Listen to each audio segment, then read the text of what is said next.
Welcome to another episode of the Live Different podcast. I am thrilled to be here today with my co-host Sarah, who's feeling very, very nervous right now. I am very nervous. I'm a little bit intimidated by the word thrilled, though. Thrilled. Exactly what are you meaning with the word thrilled? Many things? Oh, I'm thrilled. I'm thrilled that you guys get to eat this this incredible smelling chicken wing doused in the hottest spices that we could find in our fair Brisbane. Oh, goodness gracious. Anyway, let's get straight into it. We want to welcome back Tim Lucas on last week. I can't believe you invited me back. It's amazing. He's come back again. I can't believe you came back. That's very much the point. He is sitting further away, though, I did notice. No, he was there last time. No, he was closer. Yeah. He's sitting further away. And we have the illustrious Derek Peters with us today. Illustrious. Has that adjective ever been used to describe you? First time for everything. Did you like illustrious. that? Yeah, that's a special one just for you. Thank you so much. We'll go with that one. Looking a bit nervous. Are you okay? No, I'm good. Okay. Thank you. No, I feel excited about all that's ahead of us. Yes. Okay, good. What is ahead of us? And in the right corner, we have... Oh, Ben. You were going to say. Hey, what's his name? She forgets names too. The lovely Aussie bloke. Lovely Aussie bloke. Yeah. Ben Dayton. Yeah, thanks. Ben Dayton. Mackenzie Campus Youth Pastor. It was a segue that failed, Sam. We need to work on our segues a bit more. Yes, we do. That's a true statement. Anyway, we are getting in straight away to our opening segment. First or worst. Yes, and we are throwing some spice into the mix. So we're going to start... Spicy. As we always do, on my left with Mr. Tim Lucas. Wow. And you're going to tell us your first or worst holiday right after you take a big, dirty bite of these hot wings, thanks to some restaurant in some part of Brisbane. And what sort of spice and sauce have they got on them? Do we have water, Lockie? I don't know. Don, would you pass the chicken? He's going to get it himself. You're okay. Nashville, Tennessee. Okay, take a good bite, and then first or worst holiday. No, shaking off the spice, mate. No, I was going to give it to Derek. Oh, you look like you were I'm not shaking. sure I'm going to be able to hold it. Just go straight in the mouth. Sarah, okay, ready, go. Okay, so I've got to eat it and then share. Yeah. All right. My worst holiday. Went to the beach in Caloundra. It's actually really good. Went to the beach in Caloundra and... you expect to be there for a beautiful summer beach trip. It rained the entire time. It was that year that Brisbane had the floods. It rained the entire time. It was an absolute nightmare. Didn't get to the beach once. Aww. And the worst thing was we got cut off. So the water cut the Bruce Highway. We couldn't get back. And I know there's a lot of tragedy in that particular summer in Brisbane, but that was my worst holiday. These are worst ever opening to first and worst. Seriously, we're failing with this food. Mate, we need some... Okay, move it along, Mr. Peters. It's your turn. I don't know if Derek can eat this. Well, this is the challenge. Okay. It's covered in gluten. Yes. Oh. No, that's okay. We're not going to force you to have a... It's not the chili that will do it to me. I think it's the gluten. It's the gluten. Maybe you just take a swing. What a challenge that'll be. Let's do it. That means that Sarah and Sam can have one. Was there any kick in it? A little bit. But I like hot wings. I'll eat it then. I'll have it for lunch. I'll happily put my finger in the hot sauce if you want me just to play cricket here. Go some sauce and then some powder afterwards. Well, the powder's probably got the gluten in it. I'm on your side, Mr. Peters, just so you know. I'm taking the powder away. Could do with some milk. Sorry. Okay, first or worst holiday? Well, look, we were campers. So we first started in tents. When I was a baby, I've got photos of me and a baby in a crib in a tent that would be set up, and then it became old caravans and all kinds of... So my earliest memories of going on holidays was just the smell of the beach, the sand. I've only got good memories. In fact, they even come back when I go to the beach now and walk down the... Actually, this has got a nice bit of kick to it. Don, you're fired. Actually, You drove quite a distance to get that. Completely backfired. My worst would be... First or worst. They can't have worst. Sorry, you've got to keep the segment going. That's it. You're done. Sorry, DP. I had a ripper worst, but you should have gone with that. Mr. Dayton, you are up, and you've got the sauce and the powder. The sauce is already in there. Oh, is it? Oh, okay. You don't get to that. I think Ben's looking forward to this, actually. Look at that. Oh, my God. wow. Massive bite. There, going in there. I'm going for my first adult holiday, which was self-done. I was a Ballarat boy. I came up to here, to the Gold Coast, with my mates Ryan and Dale. It was also the worst because the week of, I lost my credit card and had it cancelled. So we got in late and the hotel was closed. But they wouldn't let us in because it had bounced off my card that had been declined. Oh, no. So we're standing out the front at like 11:30 at night trying to call their after hours thing. And we're trying to transfer money to my mate Dale's account. But it's before phones had good internet and bank accounts. It was a nightmare. So it took us a good like hour and a half to get in. So we got in at 1 a.m. But I loved it up on the Gold Coast so much that obviously He moved a few years here. later moved up to Brisbane. There you go. So it was like, they started off the worst, but it ended up being the best. It also didn't have enough beds, so I had to share bed with my mate Dale. So that was... Were you better mates or worse mates Pretty afterwards? low. Worst mates. Worse mates. He snored. Shout out to Right. Dale. Who Yeah, might be good on you, listening. Dale. I Well, don't see thanks, Dale gentlemen. anymore. I think we can move safely on What do you now. think of the chicken? Come on. That's quite nice, I'll have actually. some too. Okay, go I'll have on. some Come to on, go. guys. Okay. Cheers. Here's to very underwhelming. Oh, that looks Oh, that's great, got Sarah. some on there. Chicken. Thanks very much. Cheers. Ching ching. Starts off pretty good, and then it just does. starts the slow burn begins Yeah. to kick in. It's Sarah's gonna- delicious. Sarah's gonna be in all sorts. Delicious. My worst holiday, believe it or not, was actually my honeymoon. Oh, Really? We went on this honeymoon. Shout out to Ian. I know, he knows. He was there. First of all, That's good. he Seeing got he's your really, husband. really sick. He had gastro. We were in a little tiny gîte in France with the bedroom on the top. A what? And a gîte. what's a gîte? Oh, people are just so non-European. It's a little tiny kind of cottage in the middle of France. It was a gîte. You guys are. I'm impressed with you. This is pretty It's spicy. fine. It's lovely. I just got a Maybe big you're just chunk of soft, powder. Sam. I don't know. Yeah. Look, I haven't finished my story yet, Sam. I want to hear about the gîte. So he had gastro. He then got a bit better. He said, I'm going to take the car because we're going to go home early. He took the car, disappeared for 6 hours because he'd actually written off the car into a Oh, lamppost you're Oh. kidding. and had to walk back. Anyway, we're still alive. I just like to say I'm the winner. Sam's dying. I feel like it's been I'm a still setup. alive. Go to break. I got a big chunk of powder on that mine, and it's burning. Yeah, that's a simple excuse, Well done. by the way. Well done. Thank you, everyone.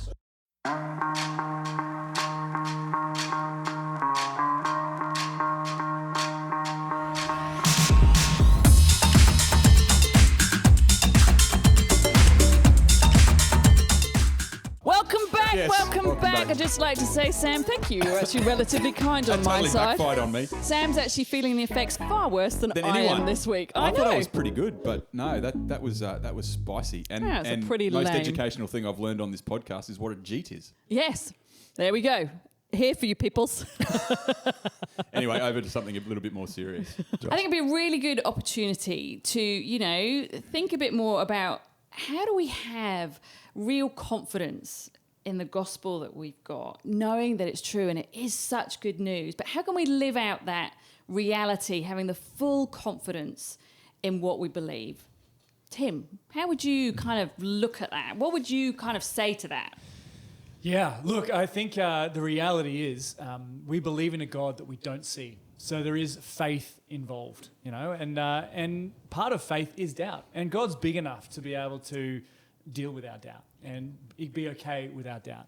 But for me, when I have had doubt, I actually turn to God's word. And I have found that having a regular rhythm and being in God's word regularly, that's the thing that helps me keep my faith vibrant, helps me keep believing. And it's one of the key ways that God speaks to me. So to kind of get in my head, the gospel is real. Read the gospel. Read the whole Bible. Discover the God of the Old Testament. Discover that He's the same God of the New Testament, revealed in a different way through Christ. Yeah. And for me, it's about being plugged into His Word and leaning on His truth. So would you say, because a lot of people will question, I can't have doubts about what I believe. But you're saying there that you do sometimes have doubts. 100%. I've got doubts. Yeah. There are times when I'm walking through things and I'm like, God, are you really here for me in this moment? Now, in all honesty, those are probably less and less frequent. But in my life, as I look back, I think doubt is a part of faith. Yeah, that's great to think hear. of doubting Thomas, Yeah. He was walking with Jesus for 3 years and he wouldn't believe until he put his finger in the wounds in Jesus' wrists. And I really appreciate that. The other guy who said, to Jesus, I have belief, help me in my unbelief, Yeah. I really identify with Yeah. those people. And I think it's really assuring that there are elements, there are people with doubt in the Bible, but God is bigger. Yeah. And God is okay. I love that. As he draws us in and removes those doubts as we get to know him in his word. Tim, I love how Peter addresses this very thing. I reckon he's writing to people who, because of their circumstances, and they're living in circumstances that are the nightmares for us, like really. Reality for a lot of people living now around the world, but at that time to who Peter writes to, these are people under persecution. You talk about doubt, you talk about this temptation to walk away from everything they've sort of invested their lives in. But the way Peter writes to them, he writes calling out the faith in them. He says, this is how you feel. You love Jesus. Even though you haven't seen him, you love him. You have faith in him. Like he's speaking faith into them rather than going, I know it's tough. I know it's hard. I know you've got doubts. I know you've got fears. I know but it's going to be okay. He goes, no. This is what you believe. This is who you are. This is who Jesus is. So, walk in this. Yeah. It's beautiful.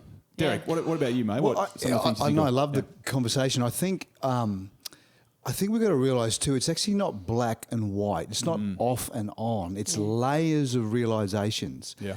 Everybody walking around, whether or not they're attending a church, whether they'd even profess a faith, have got an element of belief in God. And by that I mean they've formed a view. And so they've got a realisation of God that in their world makes sense. And I think God meets us there. And so, there's a layer of realisation that needs a new layer of realisation. And so we layer upon layer. Proverbs talks about line upon line, precept on precept. And God reveals himself to us in this kind of, it's like an osmosis where his love assures us to the next level of that layer, whatever that might be. So, to say, do we have doubts? What we're saying is, are we ever pure faith? Well, perhaps none of us are pure faith, but I wouldn't also say we're pure doubt either. I'd say we've got a layer of realisation of God that we'll never compromise. And then to that we add a new revelation. And God's trying to show us who he is in that season, in that area. So we're going through a particular difficult circumstance. We take what we know of God up against the challenge moment of where we are walking at the moment, and we ask God, reveal yourself now in this place to me. And so that's, I think, how God leads us to like that movie Inception, there's all Dream those within a different dream within a layers, dream. and then you kind of discover more about God in each layer. Yeah. No, mate, you've just thrown me. Movie still confuses me. I love it. We got any Panadol? I've got a migraine already, instant migraine. I think. But it's so great, I think, because it's very real when we actually acknowledge that even as we, as you guys, as pastors in the room, we actually all have that reality of walking out of this room and the life that hits us, and to hear that nobody's walking around going, I've got all the answers, I've got it all sorted. Yeah, we do have an amazing God, and yeah, we can have full confidence in the gospel, but it's okay to be human within that. What happens, Derek, just to stay with you for a minute, I totally agree, and as I reflect on my years of walking with Jesus, there are times that I've come up against a challenge and by his grace and in his power have been able to meet it and then move forward. But we all know people who that's not been enough for them. They've opted out. They've jumped off. Maybe Thomas before he actually stuck his fingers in the holes and in his side. So for people who may be listening to this who are maybe in that place of that sort of doubt, like I'm not sure I can keep going. I'm not sure that what I signed up for is what I'm experiencing now. What's some of your counsel to people like that who are ready to jump off because this is just too much? Yeah, look, it's a real thing. I hear that. There's, I think I preached into this as part of this message, where I think this was what happened in the Garden of Eden when the devil came to tempt, the serpent came to tempt Adam and Eve. He actually shifted them into a parallel universe in which there are no answers for God. And what I mean is he took them from a love and relationship conversation to a knowledge and power conversation. So he took them away from love the Lord your God with all your heart, and he took them into, now I need to know what God knows in order to be like God. And that's never our laneway.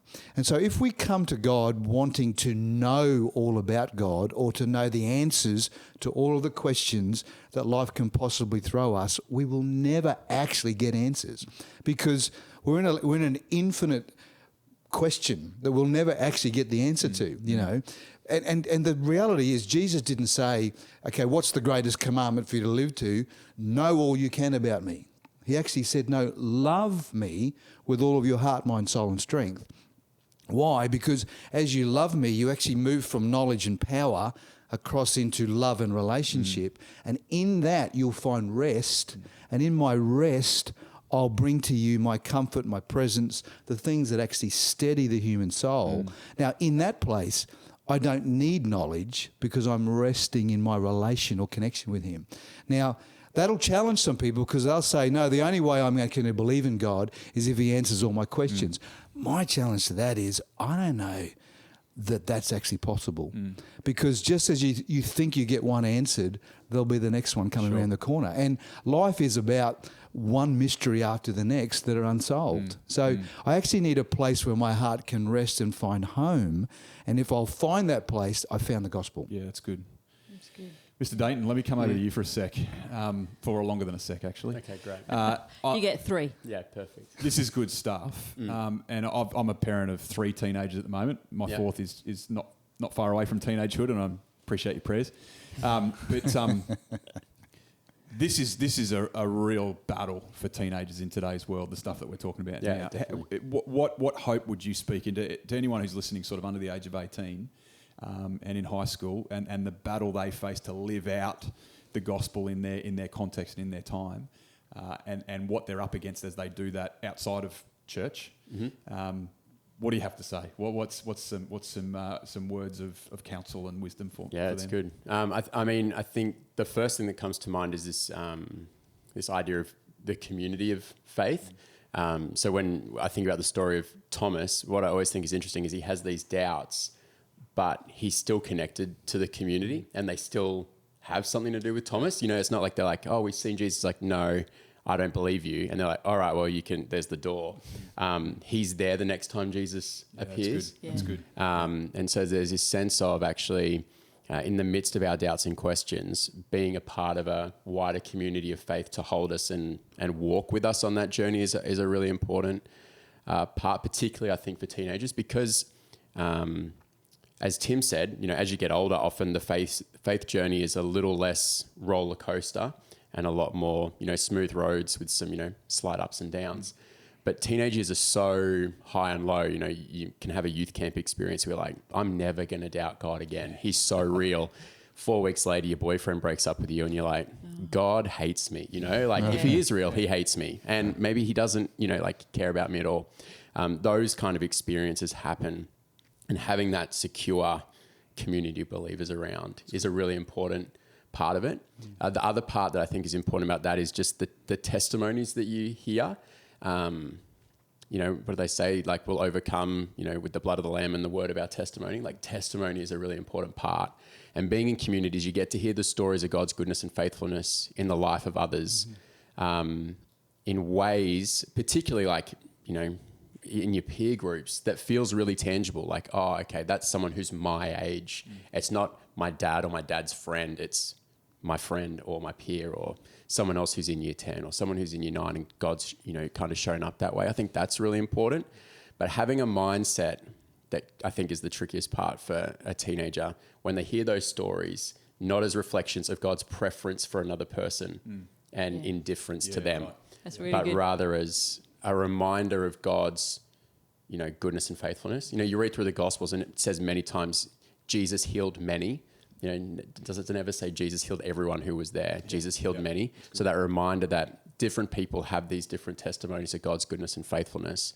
None of it means that they're preferentially treated, but that actually there's confidence that can be found in the faithfulness and goodness of God in other people's lives for teenagers as they navigate difficult circumstances, seasons, you know, philosophical worldviews that they kind of get approached with. I think community believers is a real key thing for building up your confidence in faith and navigating doubt and difficult seasons as a teenager. Yeah, it's awesome. It's That awesome, transcends Ben. age too. I think that's brilliant. Yeah. Yeah. Well, I think we've come to a point where I think we could actually talk all day about this, and I think we could happily carry on. I actually really, I just got to chime in. I love 1 Peter. Sorry. So, I love 1 Peter. It's my favourite letter of the New Testament because everything that we're talking about is in there. Yeah. And it's living out this stuff in community. You're a royal priesthood. You're being built into a spiritual house. You're a community. Serve one another. All that sort of stuff. There's the stuff about we're bought with the precious blood of Jesus. That's how much God loves us. That's what He was willing to spend to make us His. Like we're loved. It's not just about knowledge and power. It's about love and intimacy. Yeah. And all this other stuff as well from a guy who was a bit of a goose, which I think we can all relate to. Yeah. Yeah. It's a brilliant letter. It's a short letter, and I'm loving this series. Yeah. I'm loving this Yeah. this podcast and these discussions. See, I told you we could talk about this Sorry, all afternoon Sarah. now. I just was proving your point. Yeah. I think we are pressed for time, Yeah, though, sorry. Mr. Jackson. We have to get on, and we have one last segment. Call it what it is, please, this time. Don't- The fast. No. And the Every time. lovely. No, it's not the fast and the lovely. No, we've We don't have a renamed the graphic for section. that. We don't have a bumper for that. No, it's the Fast and the Furious. It's not the Lockie's Fast and working Furious. in my favour. Anyway, Lockie, don't enough change it. of we could talk about this forever. It's called the best 30. Moving on, you have 30 seconds to give us your best. See how it works? Input. Best 30. That's Best why it's 30. called what it is. Do we have a no. timer somewhere? Yes. Lockie has a timer. Lockie has a timer. Lockie has a timer, and we have a beep beep noise at the end if you go over. Last time I was on, you gave me an elevator pitch. Is there... you No. just No, want- this is a preach this time. This the is it, elevator Tim. pitch because Okay. it was slightly different. Of Yeah. course it was, yeah. But this This is it. is the best 30 seconds from your message from yesterday. Or the Okay. fastest and the most furious. Wow, Fast and the Furious. No fast, no furious. No Mark Driscoll Do I get sermons, okay? No. Down the barrel, 30 seconds. Which camera? That one. Oh, hello. Lockie's got the timer. Okay. And I'm going to give you a countdown from 3. Are you ready? Oh, goodness me. Okay, here we go. 3, 2, 1. Preach. Peter says, always be prepared for the hope that you have. Have you ever watched those doomsday prepper shows where people build bunkers and they gather all of the tinned food that they can find get their hands on? They are prepared. What about you? You're maybe not a doomsday prepper, but how are you prepared for the conversation with the guy on the bus on your way into work? How are you prepared for the conversation at your kid's footy match? Are you prepared? You're It's out. the worst. That's it. Can you imagine if that happened on a So Sunday? That's all you get. 30 seconds is way I too seconds have, I is have volunteered unbelievable. myself for a Sunday, but nobody seems to have taken me up on For that. Second a sermon? timer. Yeah, No, it's a that was timer very at good, the Tim. end of the sermon. I feel good challenged. job. I need to be To prepared. tune in and get the rest, go and Yeah. check out the weekend's Mate, podcast. I could have done another 30 seconds of that. Could you? Oh, yeah. Yeah. We're sure you Maybe could have. even Derek, another but 60. The buzzer is final, Derek. You have 30 seconds. You've heard the warning. And Sarah will come in very, very rudely as soon as it hits 0. No It's a matter how hard spiritual, deadline. no matter how spiritual I'm you a rule sound, follower. 30 bang. seconds It's is brutal. 30 seconds. And your you time look terrified. is nearly... No, I'm just wondering when I start. You look at When- the camera. here we go. And there's the timer. There's the timer. Okay. So on 3, 2, 1. I'm talking about the righteousness of God and how God's original design for you is built from his design from the Garden of Eden. In other words, God's never changed his mind on how he wants to relationally connect with you, how he wants to have fellowship with you and intimacy with you. It was his original design. Jesus came to show you that design is exactly right for you. And by entering into that story, you enter back into your original purpose. He even did need a it! buzzer. I knew ding, he was ding, going to my do that. ding, ding, I knew ding. he was going to do that. Word perfect. 30 seconds. Absolutely nail it. This man is a professional. Good job. everybody. Well done, done. Well DP. That was done. great. Well, Mr. Jackson, I think we're done. I think we've wrapped up What about another Ben? week. No, Have no, we got Ben time didn't for preach a- yesterday. Sorry, That's Pete. disappointing because I would have liked you. Yeah, I know. Thanks, I appreciate it. Come back next time. The highlight has been Ben's contribution. I think so. Thank you all for joining us today. It's been a pleasure to have you. We appreciate your time, and we will see you all again next time. Thank you.